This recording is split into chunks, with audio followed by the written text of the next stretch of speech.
ابوبکر صدیق رضی اللہ تعالی عنہ کا زمانہ خلافت ہے،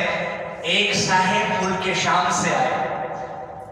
اور حضرت کے سامنے بیٹھ گئے، کہا ابوبکر رضی اللہ تعالی عنہ آپ مسلمانوں کی بھی امیر ہے اور ویسے بھی اللہ پاک نے آپ کو امیر بنایا ہے۔ کہا اچھا پھر؟ کہا میں ملک شام کے اندر ایک تاجر آدمی ہو، تجارت کرتے ہوئے مجھے نقصان ہو گیا، تو مجھے آپ کچھ پیسے چاہیے، آپ سے کچھ پیسے چاہیے، تو آپ میری مدد کریں گے؟ جتنا میں مقروض ہو چکا ہو قرضہ واپس اٹھاؤں گا، میں ایک اچھی زندگی گزاروں گا۔ ابوبکر صدیق رضی اللہ تعالی عنہ نے اس صاحب کو ہاتھ سے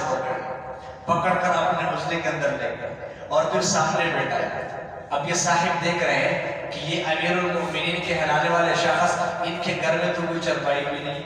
نیچے کھجور کے پتوں سے بنی ہوئی ایک چٹائی تھی، ان کے اوپر بیٹھا اور پھر ابوبکر صدیق رضی اللہ تعالی عنہ کے آنکھوں سے آنسو جاری ہوئے اور پھر فرمانے لگے کہ میرے پیارے بھائی، بات یہ ہے کہ آج تیسرا دن ہے میرے گھر کے اندر چولہا نہیں جلا ہے، میرے پیٹ میں کچھ بھی نہیں کیا ہے،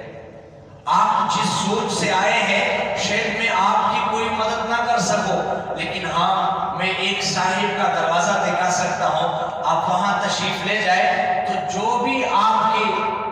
ضرورت ہے اللہ پاک وہیں سے پوری کریں گے۔ کہاں میں کہاں جاؤں؟ کہاں وہ فلانے محلے کے اندر عثمان غنی رضی اللہ تعالی عنہ کا گھر ہے، آپ وہاں پر جائے تو جو آپ کی ضرورت ہوگی وہاں پیش کر دینا، تو اللہ پاک ان کے ذریعے آپ کی مدد فرمائیں گے۔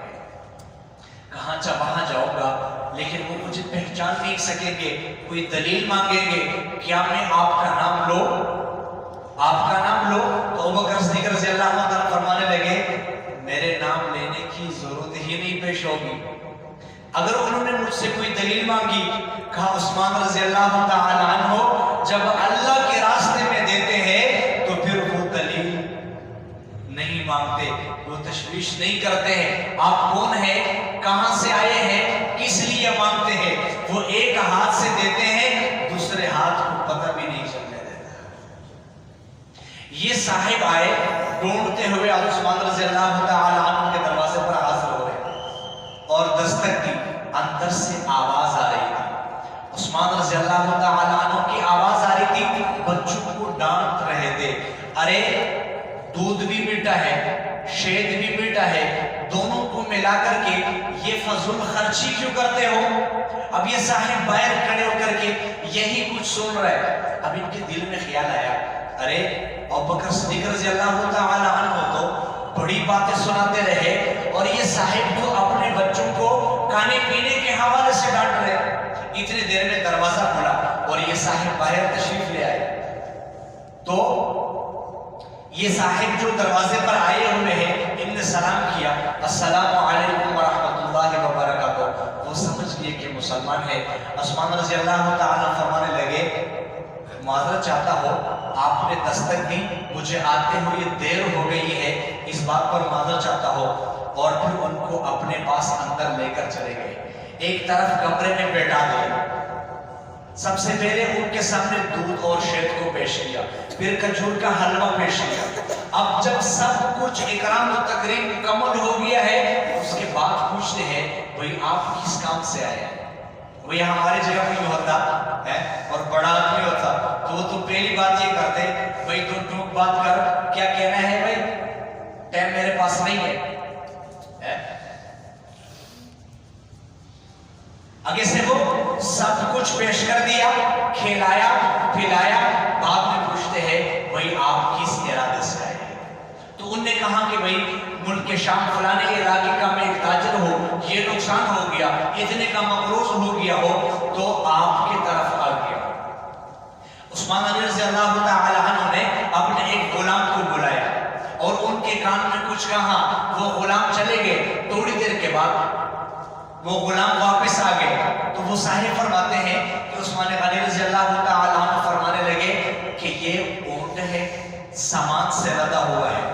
اس میں کچھ کپڑے آپ کے لیے ہیں، کچھ گفٹ آپ کے گھر والوں کے لیے ہے، آپ کے لیے کچھ سامان بھی رکھوایا ہے اور 600 اشرفیہ بھی رکھوا دی ہے۔ وہ صاحب کہنے لگے کہ حضرت مجھے تو 300 اشرفیہ کی ضرورت تھی، آپ نے 600 کر دیے. کہا یہ آپ کو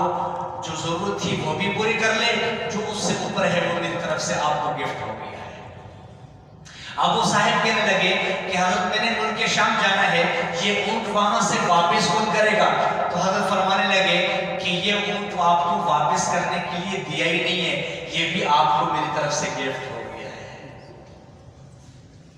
ابو صاحب کہنے لگے کہ حضرت آپ کا بڑا شکریہ، بڑی مہربانی.